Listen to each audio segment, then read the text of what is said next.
My name is Karina Berlin, and I am a wealth advisor. And I'm Thomas Pontius, and I'm a senior financial planner. Okay, so Thomas, I'll take the first question. That sounds great.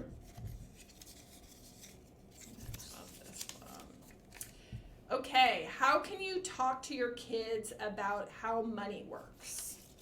Great. Well, every day we make several financial decisions about money without realizing it. Get your kids involved and talk through these decisions together. It not only will increase their financial acumen, but it will also give them insight into your value system.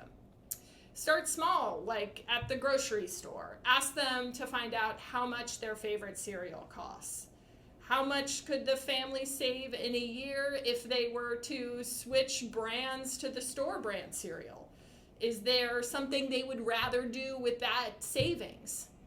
Challenge them to keep track of the price of their favorite cereal or product over time and at different stores, as this can expose them to really important economic concepts like inflation and competition.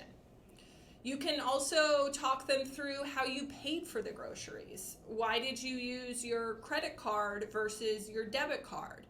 What are some of the benefits to using a credit card? And also, importantly, what are some of the drawbacks to using a credit card? All right, next question.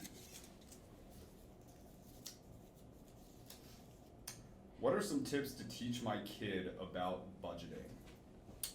So I think it's really good to start by just making a budget with your kid and sitting with them and helping them understand what expenses they have on a monthly basis.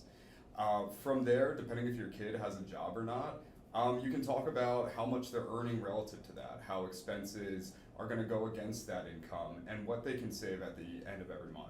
And I think that's a very good concept to ingrain in kids at a young age, that every paycheck they should be setting aside money to put into savings, and talk to them about what they're saving for, why it's important to save.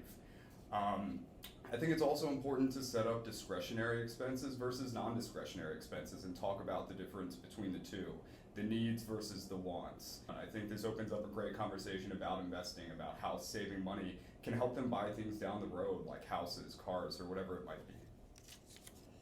Okay, what about the importance of saving money, and is investing something you can talk with your kids about too? Great. Well, we all remember when our parents first took us to our local bank branch to open our first checking account, and I still remember how exciting it was to learn to write a check for the first time.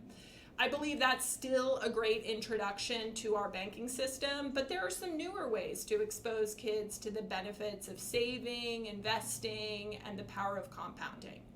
There are several free apps out there that enable kids to identify a specific financial goal and to map out a savings plan towards that goal. As kids mature and have time to see the benefits of savings, you can also start to introduce them to investing. One way to do this with kids is to ask them about their favorite products. And together you can research what are the companies behind those products, and you can start to talk to them about buying stock and what that looked like. All right, and our final question. Any suggestions for approaching the topic about how to earn money? I think it's good to look at this topic from the lens of maybe a child that's about to graduate high school and start their professional career, whether that's going to college, a trade school, or jumping right into it.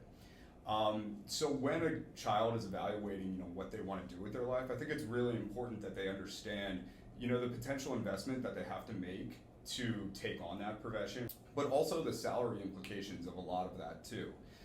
If you're going to invest 4 years in yourself to take on a profession, what is the benefit that you're going to have in terms of a salary when you leave that college or that school or wherever it might be that you're learning that profession?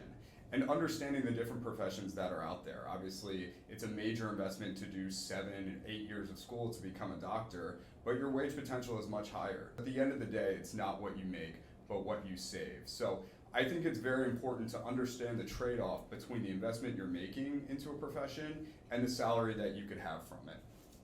It's a great point, Thomas. I think another thing that's helpful to consider with your kids as you're discussing different professions and different education paths is also that salary is just one piece of total compensation that's out there. There's other things that you should consider in evaluating a job and the compensation, such as health insurance benefits, retirement benefits.